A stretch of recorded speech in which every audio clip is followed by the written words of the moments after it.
Dios le bendiga, mis amados hermanos y amigos. Mi nombre es Mileida Méndez y en esta noche le doy gracias a mis pastores, a Miguel y Soraya Cantón de la Iglesia Pentecostal Rehoboth, por el privilegio que me conceden en esta noche de poder compartir la palabra de Dios. Estamos estudiando, este sería nuestro estudio bíblico número 3 y en esta noche vamos a estudiar a Melquisedec, tipo de Cristo, nuestro sumo sacerdote. Y nuestro tema de trimestre es la tipología de Cristo en el Antiguo Testamento.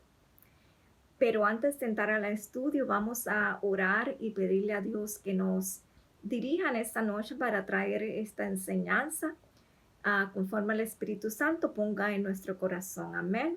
Vamos a orar. Señor amado, Padre Celestial, te damos gracias en esta noche por este privilegio, mi Dios, que tú nos concedes de allegarnos a tu presencia una vez más, oh Dios. Te pedimos, Espíritu Santo, que tú te glorifiques en esta noche, Padre, que seas tú impartiendo sabiduría, entendimiento, tu conocimiento, Padre Celestial, no solamente a mi vida, sino a cada hermano, a cada amigo que en esta noche o en cualquier momento, Señor, se acercarán a escuchar esta pequeña enseñanza, este pensamiento de esta noche, Señor. Te damos gracias, Señor. Te pedimos, Señor, que tú seas en el centro de nuestras vidas, oh Dios. En el nombre de Jesús te agradecemos. Amén. Nuestra base bíblica en esta noche está en el libro de Hebreos, capítulo 7, versículo 1 al 4 y del 22 al 28. En esta noche vamos a estar tratando varios objetivos que queremos alcanzar y el número 1 es describir las características de Melquisedec que aluden a Cristo como sumo sacerdote. Número 2, interiorizar la correcta actitud ante la mediación de Cristo a nuestro favor. Y número 3, debatir la conducta cristiana como fruto de la intercesión de Cristo a la diestra de Dios. Nuestro pensamiento central para esta noche: los cristianos estamos bajo un mejor pacto que el de la ley. Por tanto, tenemos en Cristo un mejor sumo sacerdote. Y en esta noche vamos a comenzar, voy a leer una pequeña introducción y luego de ahí partimos con la enseñanza en esta noche. La introducción para nuestro estudio bíblico en esta noche. En el presente estudio vamos a concentrarnos en la identidad de Melquisedec para compararla con Cristo, nuestro sumo sacerdote. Podremos ver cómo Cristo llena todas las expectativas señaladas en el Antiguo Testamento, especialmente aquellas relacionadas con nuestra redención. Resulta maravilloso comprender que la salvación es obra de Dios. Con esto concuerda que, al encontrarse Melquisedec con Abraham, el rey de Salem bendijo al patriarca. No fue Abraham quien se encontró con aquel rey de paz. Melquisedec le salió al encuentro. Al hallarlo y darle pan y vino, tenemos un cuadro maravilloso de Cristo, quien en la última cena usó los mismos elementos. El pan representa su cuerpo partido por nosotros y el jugo de la vid su sangre derramada para la remisión de los pecados. El presente estudio producirá en nosotros gratitud a Dios por su plan eterno de salvación en Jesucristo. Amén. Y para continuar, vamos a leer nuestra clase está basada, como dije, en el libro de Hebreos, capítulo 7, pero quisiéramos ir un momentito a leer en el libro de Génesis, capítulo 14, versículos 18 al 19, donde vemos primeramente, donde nos habla acerca de este rey y sacerdote Melquisedec.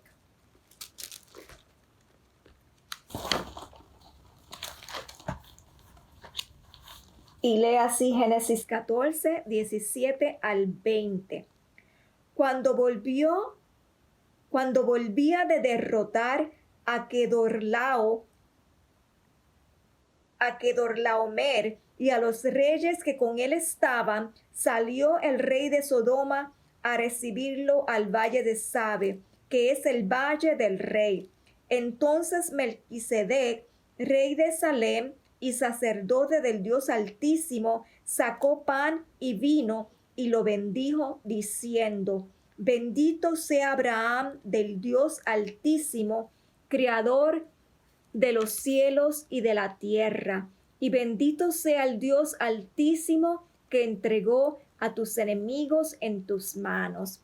Y esta es la escena que está citada en el libro de Hebreos, ¿verdad? El escritor de Hebreos, que no sabemos realmente quién fue, pero él aquí nos comienza a hablar o a relatar este encuentro que hubo entre Abraham y este rey y sacerdote que es Melquisedec. Y vamos a leer ahora. Ahí se registra que Abraham, luego de una batalla que tuvo para librar a su sobrino Lot y a su familia, que su ciudad había sido atacada y habían sido, llevados prisioneros. Luego de que él regresa de derrotar a estos enemigos, y es aquí donde se encuentra con este Melquisedec, y dice, y vamos a leer claramente ahora según relata Hebreos 7:1, que comienza a citar esa historia,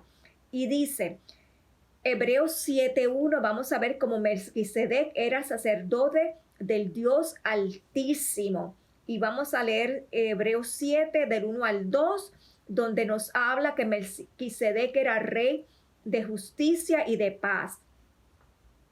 Y nos dice: porque este Melquisedec, rey de Salem, sacerdote del Dios Altísimo, que salió a recibir a Abraham, que volvía de la derrota de los reyes, y lo bendijo. Y un dato importante que encontramos aquí es que sabemos que Melquisedec, que no es Abraham quien va en busca de Melquisedec, sino que Melquisedec es quien viene a su encuentro. Entonces dice que él viene y él se acerca a Abraham y le bendice. Entonces dice que él es, o sea, vemos aquí donde Melquisedec tiene un doble oficio, que su doble oficio es que él es rey, pero también nos dice que es sacerdote. Y aquí comparamos que él tiene un doble ministerio. Y lo comparamos con nuestro Señor Jesús, que también tiene un doble ministerio, que es rey y sacerdote. Y el versículo número 2 dice: a quien asimismo dio Abraham los diezmos de todo, cuyo nombre significa primeramente rey de justicia y también rey de Salem, esto es, rey de paz. Si vamos un poquito a las definiciones y etimologías, Salem significa, o es el equivalente de la palabra hebrea shalem, que significa completo, amigable, íntegro, pacífico, perfecto. Se conoce como el nombre anterior de la ciudad de Jerusalén. Y la palabra justicia es el sustantivo griego dikalosune, y tiene el sentido de equidad de carácter o acto, justificación, y viene de una raíz que significa equitativo, inocente, santo. Entonces vamos a comparar ahora cómo este rey sacerdote Melquisedec es un tipo de Cristo, porque sabemos que a través de las escrituras, desde todo el Antiguo Testamento hasta aún lo que vemos es un reflejo, ¿verdad? La Biblia es una carta de amor de Dios, y en toda ella, si buscamos, vamos a encontrar el plan divino de Dios de la redención para el hombre, que apuntaba hacia Cristo, hacia ese Mesías que ya era desde un principio y que ya Dios tenía su plan y en su propósito. Y vamos a ver en el libro de Isaías 32:1, aquí comparamos que Cristo también se le conoce, o sea, el Mesías prometido en las profecías, que él también iba a ser un rey de justicia. Y voy a buscar en Isaías 32:1.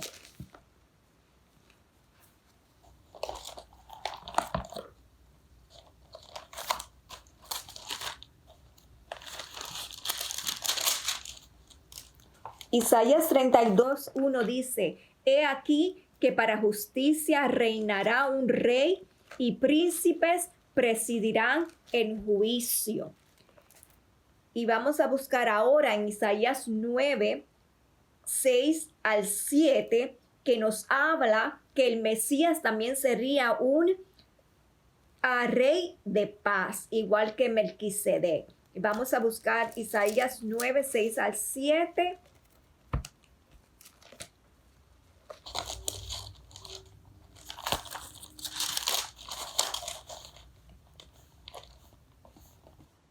Y dice, porque un niño nos ha nacido, hijo nos ha sido dado, y el principado sobre su hombro. Se llamará su nombre admirable consejero, Dios fuerte, Padre eterno, príncipe de paz. Y aquí vemos que en esta profecía de Isaías, en ambas, nos habla de que el Mesías que había de venir sería un rey de justicia y que también sería un príncipe de paz. Vamos a continuar con el versículo 3, que dice,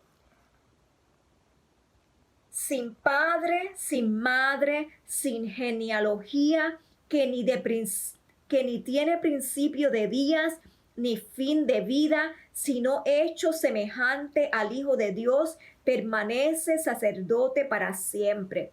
Y aquí lo que nos está haciendo es una comparación con Melquisedec, que la Biblia esconde, no nos relata, no nos dice de dónde era la genealogía de Melquisedec. La genealogía para los judíos era muy importante. Sin embargo, en el caso de Melquisedec, no sabemos nada de su genealogía, no sabemos quién era su familia, entonces no correspondía a una dinastía humana.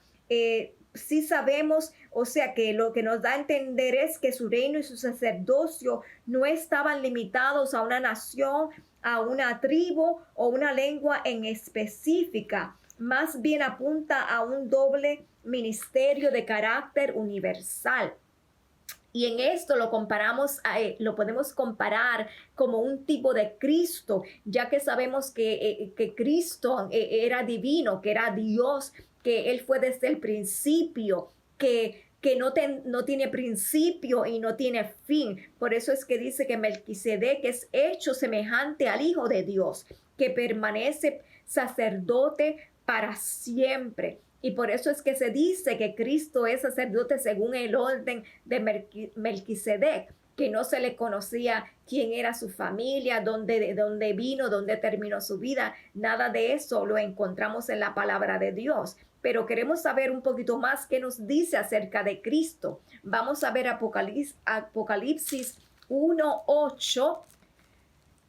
Dice, yo soy el alfa y la omega, el principio y el fin, dice el Señor, el que es y que era y que ha de venir, el Todopoderoso. Gloria a Dios, que nuestro Señor permanece para siempre, es eterno, siempre ha sido, siempre es y siempre será. También podemos ver Hebreos 5:6. Quiero ir un momentito ahí. Hebreos 5:6 nos dice, como también dice en otro lugar, tú eres sacerdote para siempre según el orden de Melquisedec. Amén. Y si vamos a Hebreos 6:20, también nos dice, donde Jesús entró por nosotros como precursor, hecho sumo sacerdote para siempre según el orden de Melquisedec. De nuevo nos habla y nos relata cómo Melquisedec es un tipo de Cristo en que él sería el sumo sacerdote para siempre. Vamos ahora a entrar al versículo 4. Dice, considerar pues cuán grande era este, a quien aún Abraham el patriarca dio diezmos del botín. Y aquí está hablando de Melquisedec, porque sabemos que cuando Abraham vino a su encuentro, cuando Melquisedec vino al encuentro de Abraham, dice que él lo bendijo. Entonces dice la palabra, cuando volvemos a Génesis, que él bendijo a Abraham y que Abraham le dio un diezmo. Y esto entonces dice que por esta causa el mayor siempre es el que bendice al menor, dando a entender que Melquisedec era mayor que Abraham. Entonces, aún mayor porque Abraham en este acto de honra, de honor, le da de su diezmo a Melquisedec. Como sabemos más adelante, ¿verdad? Todavía Dios le había hecho a Abraham una promesa que de él iban a salir naciones, entre ellos su descendencia, iban a estar los levitas, que iban a ser más luego los sacerdotes y quien eran los que iban a recibir el diezmo. Y todavía los levitas no habían nacido porque Abraham no había tenido sus hijos todavía, pero dice que en esta forma en que Abraham está dando el diezmo al Melquisedec, daba a entender que aún Melquisedec era mayor de la línea o el linaje de los levitas que iba a venir más luego a través de Abraham, y por eso es que lo hace a él mayor que Abraham y mayor que los sacerdotes levitas que iban a venir más luego. Y esto es porque Melquisedec de nuevo es un símbolo, un tipo de Cristo, dando a entender que él es mayor y mayor como hijo de Dios, como nuestro Dios es mayor y es el mayor sumo sacerdote que podemos tener. Amén.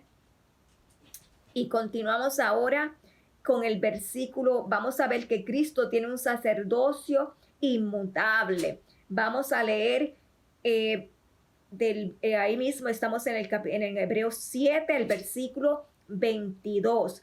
Y dice, por tanto Jesús es hecho fiador de un mejor pacto.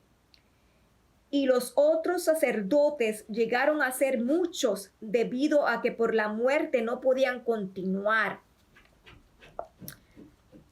Entonces aquí vemos ahora que dice que Jesús es hecho fiador de un mejor pacto. Los sacerdotes en el tiempo del Antiguo Testamento, en el tiempo de los sacerdotes ya de los levitas, sabemos que para ellos poder recibir, o el pueblo, redención por sus pecados, tenían que ofrecer sacrificios, ofrendas, holocaustos, porque la separación que había habido entre el hombre y Dios ameritaba que hubiera derramamiento de sangre, y que ellos traían estos sacrificios delante en el tabernáculo, luego en el templo, para que a través de estos sacrificios el pueblo pudiese ser perdonado de sus pecados. Que tenía que haber una expiación, un derramamiento de sangre, porque la palabra bien lo establecía. Y la ley, que sin derramamiento de sangre no podía haber remisión de los pecados.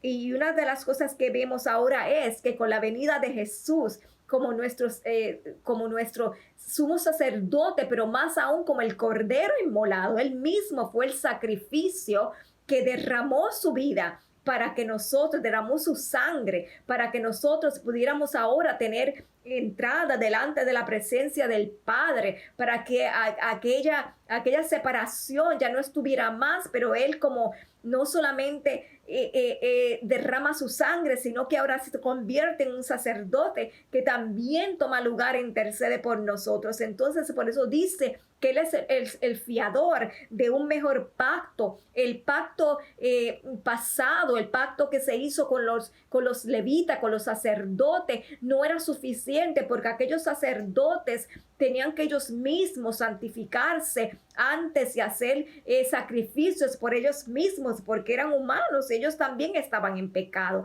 y luego lo hacían por el pueblo. Pero entonces Cristo no tuvo que hacer nada de eso, Él fue el único sacrificio una vez y para siempre. Él es la garantía, ya no tenía que hacer, estos sacerdotes tenían que ser reemplazados una y otra vez también, porque ellos morían, pero Cristo no.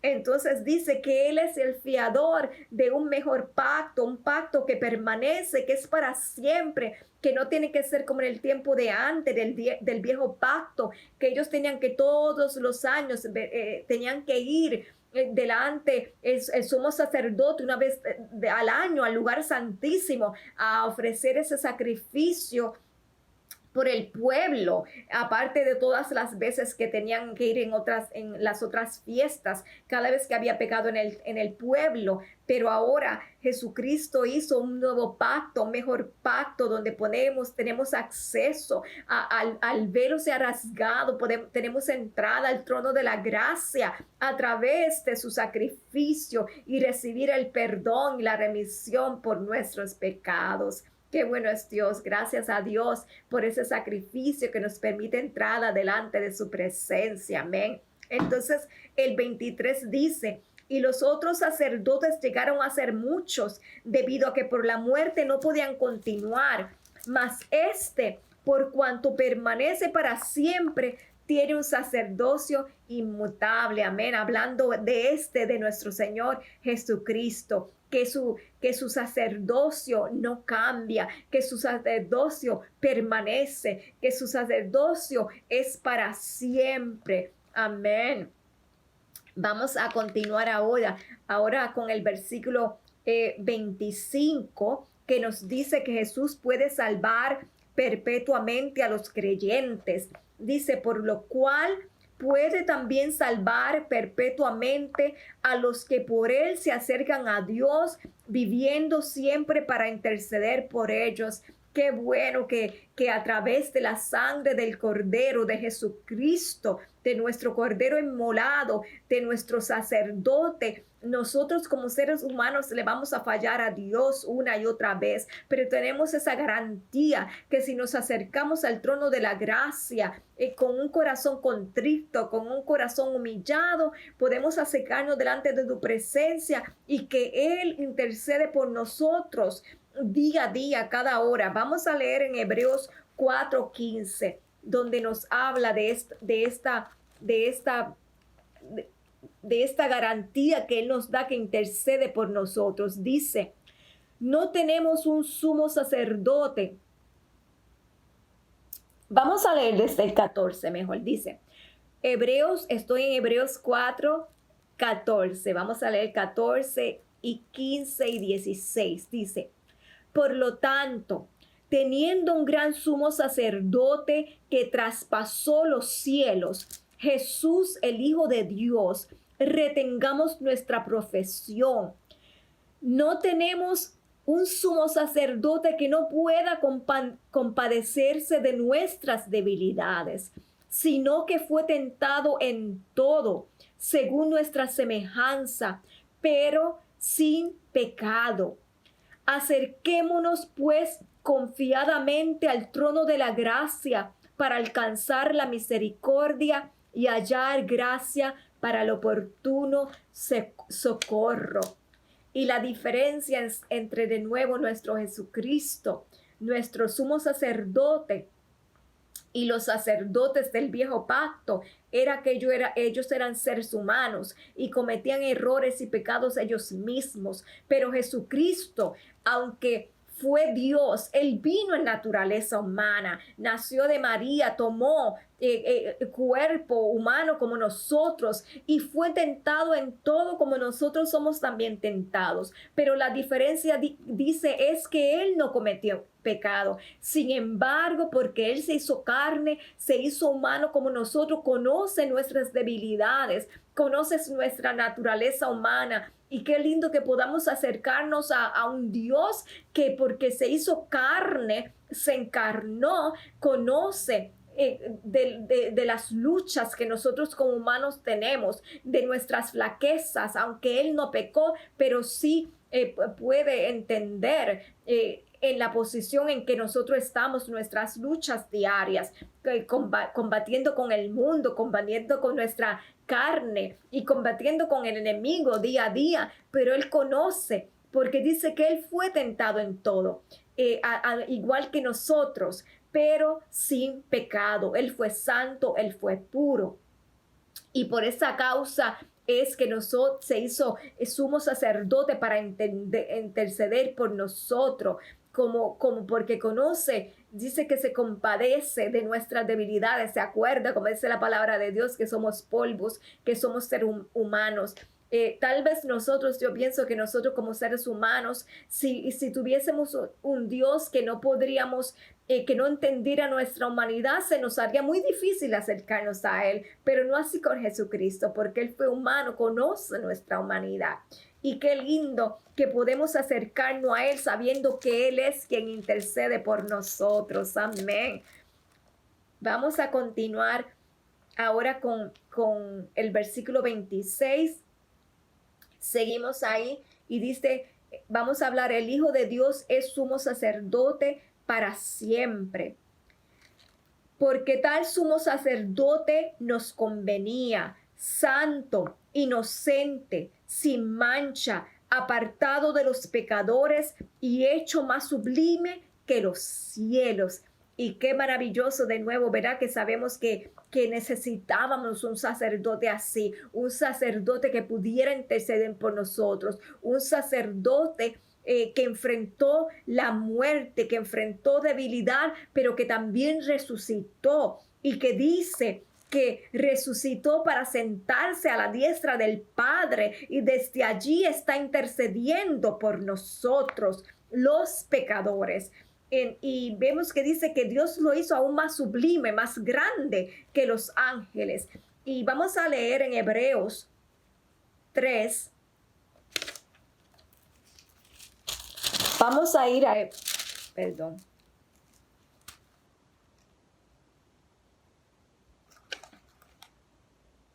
Hebreos 1, 13 y 14. Hebreos 1, 13, 14 dice, ¿a cuál de los ángeles dijo Dios jamás?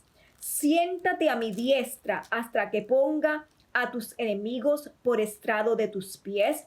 ¿No son todos espíritus ministradores enviados para servicio a favor de los que serán herederos de la salvación? Y aquí una de las cosas que vemos es que está hablando, ¿verdad? Está hablando acerca, cuando leemos en este capítulo 1 de Hebreos, está hablando que Jesús es mayor que los ángeles, porque a quien de los ángeles Dios le dice, siéntate a mi diestra. Sin embargo, Jesucristo descendió al cielo y está sentado a la diestra del Padre, y es de allí donde intercede por nosotros y es mayor que los ángeles. Amén. Qué precioso que Él está intercediendo por nosotros y que ya, ¿verdad? No está en la tumba, sino que resucitó para desde ese lugar. Todavía sigue intercediendo por nosotros. Amén. Vamos a continuar con el versículo 27 y dice, el Hijo de Dios es sumo sacerdote para siempre. Dice,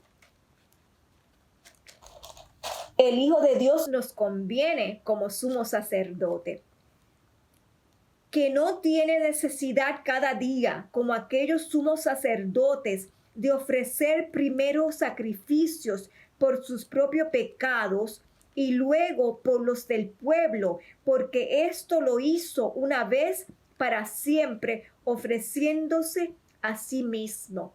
Y aquí nos está explicando, ¿verdad?, que de acuerdo a la ley, los sacerdotes en aquel tiempo ellos tenían necesidad, tenían que presentarse ellos primero y ser santificados. De acuerdo a la ley y a lo que estudiamos, dice que algunas veces se les pedía que se separaran hasta una semana antes de ellos entrar al lugar santísimo a ofrecer estos sacrificios una vez al año, porque ellos iban en representación de todo un pueblo. O sea, pero entonces imagínese usted, si el sacerdote estaba en pecado, ¿qué sería del resto del pueblo? Ellos tenían que ir, tenían una necesidad de hacer esos sacrificios por ellos primero, estas ofrendas, estos holocaustos, para que Dios primero les perdonase a ellos, entonces ellos interceder por el pueblo. Sin embargo, Jesús hizo esto una sola vez, no tuvo que ofrecerse una y otra vez y no tuvo que hacer sacrificio por él mismo, porque él era santo. Él todo lo que hizo fue cargar nuestros propios pecados sobre sus hombros. Él fue el cordero, él fue el sacrificio perfecto. Él fue el sacrificio santo, el sacrificio inmolado y a la misma vez el sacerdote que está a la diestra del Padre intercediendo por nosotros. Se ofreció una vez y para siempre. No es necesario que nosotros estemos haciendo sacrificios una y otra vez, porque ya Él hizo el sacrificio por nosotros. Amén. Ya Él cumplió en Cristo, la redención ya está cumplida. Nuestros pecados son perdonados cuando venimos delante de su presencia, cuando nos humillamos. Dice que Él es fiel y justo y perdona nuestros pecados. Y es quien esa separación que había entre nosotros y Dios ahora es restaurada a través de Él. Amén. Continuamos en el versículo 28 y dice: Cristo se ofreció a sí mismo y fue hecho sumo sacerdote perfecto, porque la ley constituye sumos sacerdotes a débiles hombres, pero la palabra del juramento posterior a la ley, al Hijo, hecho perfecto para siempre. O sea que la ley, de acuerdo a la ley, al viejo pacto, que los sacerdotes venían a través de Aarón, a través de los levitas, ¿verdad? De la tribu de los levitas. Y ellos eran hombres débiles, ellos eran hombres que fallaban, que cometían pecados. Entonces dice que por eso Dios mismo tuvo que hacer una promesa de que iba a venir un Mesías, un rey, un sacerdote, porque aquellos sacrificios no eran suficientes.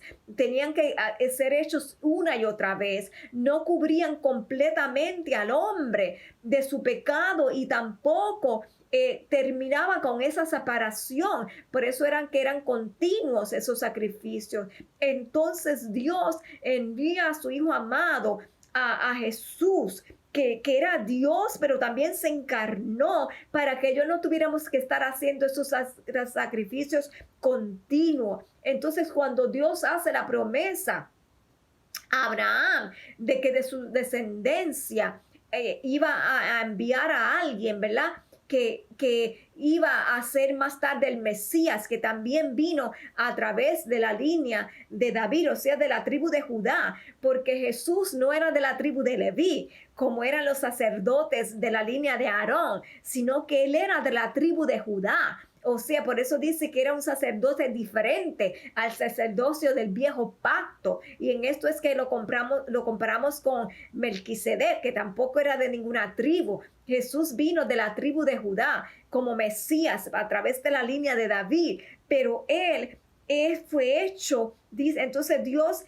promete y juró, dice que cuando él no encontró con quien jurar, cuando hizo el pacto a Abraham, él juró por sí mismo, como garantía, se puso él mismo de que su pacto sería inmutable, que su pacto sería para siempre, que enviaría a alguien, ¿verdad?, que sería Dios, pero también vendría de la simiente de la mujer para poder cubrir esa separación que se hizo en el jardín de Edén entre el hombre y Dios. Entonces Cristo que fue hecho perfecto para siempre, para que nosotros pudiéramos tener esa entrada delante de la presencia de Dios. Amén.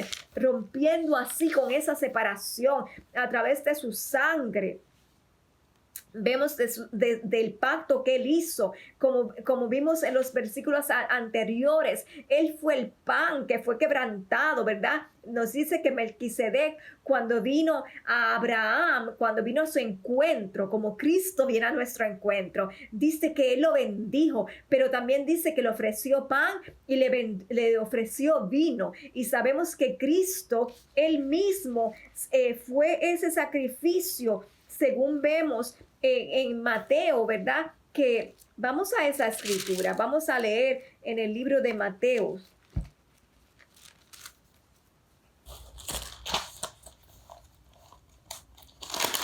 En el capítulo 26, en el libro de Mateo, capítulo 26, versículos 26 al 28, dice: mientras comían, tomó Jesús el pan, lo bendijo.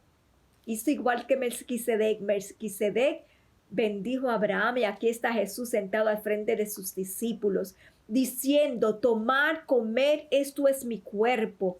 Y tomando la copa y habiendo dado gracias, les dio, diciendo: bebed de ella todos, porque esto es mi sangre del nuevo pacto, que por muchos es derramada para perdón de los pecados. Os digo que desde ahora no beberé más de este fruto de la vid hasta aquel día que lo beba nuevo con vosotros en el reino de mi Padre. Aquí vemos, ¿verdad?, que Jesús partió aquel pan, como partió el pan Melquisedec. El pan representaba su cuerpo que fue molido, su cuerpo perfecto que fue quebrantado, para que nosotros pudiéramos ser partícipes, para que nosotros pudiéramos estar hechos completos en él y tener acceso al trono de la gracia delante del Padre. Fue su cuerpo inmolado el que nos ofrece vida eterna, el que nos ofrece sanidad, el que nos ofrece liberación. También nos habla de su sangre. Dice que su sangre fue derramada para el perdón de nuestros pecados. Él fue el cordero inmolado que derramó hasta la última gota de su sangre para que nosotros pudiéramos ser cubiertos, para que cuando el Padre nos mirara, no nos mirara nuestros pecados y nuestra inmundicia, sino que nos mirara cubiertos con su sangre preciosa y pudiéramos tener entrada a su presencia. Amén. En esta noche le damos gracias al Señor Jesús. Qué privilegio que Él está delante del Padre y que día y día no somos perfectos, pero sabemos que podemos venir delante de su presencia e interceder delante de Él. Como seres humanos vamos a fallar una y otra vez, pero ya Cristo hizo el sacrificio una vez y para siempre, para que nosotros podamos acercarnos a su presencia. Para resumir, en esta noche sabemos que tenemos a Melquisedec, ¿verdad?, como rey y sacerdote. Y Cristo también es nuestro gran sumo sacerdote, nuestro rey y nuestro sacerdote, rey de reyes y señor de señores. Si vamos al libro de Apocalipsis 1:8, donde dice que Él es el alfa y el omega, el principio y el fin. Dice el Señor, el que es y que era y que ha de venir, el Dios todopoderoso. Jesús, nosotros no le vemos físicamente, intercede con nosotros, por nosotros delante del Padre, pero sí nos ha prometido que Él es, Él era, Él es, siempre será, y que vendrá una vez nuevamente, vendrá otra vez por su iglesia, por su pueblo. Amén. Y nosotros le esperamos en esta noche. Yo le pido a Dios que usted haya sido bendecido en esta clase, que siempre recuerde que no importa en qué situación estemos, aún en estos momentos tan difíciles que estamos viviendo en estos tiempos, tenemos a Jesús, nuestro gran sumo sacerdote. No tengamos pena, acerquémonos a Él no importa en qué lugar estamos, Él nos ama. Él nos está llamando, Él viene a nuestro encuentro una y otra vez y nos llama. Si oímos su voz, no endurezcamos nuestros corazones y acerquémonos a Él sabiendo que Él está dispuesto, que ha intercedido ya por nosotros, que continuamente, día a día, continúa intercediendo por nosotros delante del Padre y que conoce nuestras debilidades. En esta noche, hermanos, seamos bendecidos. Vamos a orar y a darle gracias a Dios por su gran misericordia para con nosotros, que su sacrificio no fue en vano, que nos da esperanza, que su sacrificio nos ofrece vida eterna. Vamos a orar. Señor amado, Padre celestial, en esta noche yo te doy gracias, mi Dios, por tu amor y por tu misericordia, que podemos venir delante de tu presencia y alcanzar el oportuno socorro. Te damos gracias, mi Jesús, nuestro Mesías, nuestro Rey, nuestro Señor, nuestro gran sumo sacerdote, que el velo ha sido rasgado y a través de tu sangre derramada y tu cuerpo partido y tu muerte y tu resurrección, y que ahora estás sentado a la diestra del Padre, podemos acercarnos a tu presencia. Y tú dices, mi Jesús, que un corazón contrito y humillado tú no rechazas, Dios. Y qué bueno, Señor, que tenemos esa esperanza en ti y nos acercamos en esta noche, Padre. Yo te pido, Señor, que si hay alguna vida que en esta noche o en cualquier momento que escuche este mensaje, Señor, que ellos puedan escuchar tu voz y puedan acercarse a tu presencia, mi Dios, sabiendo que tú eres quien intercedes por nosotros, que ya tú hiciste ese sacrificio, que ya tú hiciste, Señor, todo lo que había que hacer. Nosotros no tenemos nada más que hacer, sino que acercarnos ante tu presencia, buscando, Señor, el oportuno socorro y sabiendo, Señor, que cuando nos arrepentimos, el velo es rasgado y tenemos entrada al lugar santo, al lugar santísimo, en los reinos de los cielos, en los lugares celestiales, y que no solamente tenemos entrada, sino que dice tu palabra, Señor, que también nos sientas a nosotros, a tus hijos, a tu iglesia, a reinar contigo en los lugares celestiales. Te damos gracias, Señor, por tu sangre derramada. Gracias por tu sacrificio, Padre. Bendice a mis hermanos y a mis amigos, Señor, que escuchan esta palabra, Dios, y permite, Señor, que si alguna vida no te conoce, que pueda venir a tu encuentro, Señor, que tú vienes a nuestro encuentro, pero que ellos abran su corazón, Señor, para que también puedan recibirse a ti, mi Dios. Te damos gracias, Padre, te damos gracias en el nombre poderoso de Jesús. Amén. Dios le bendiga a todos en esta noche. Sean bendecidos ustedes y su familia. Amén.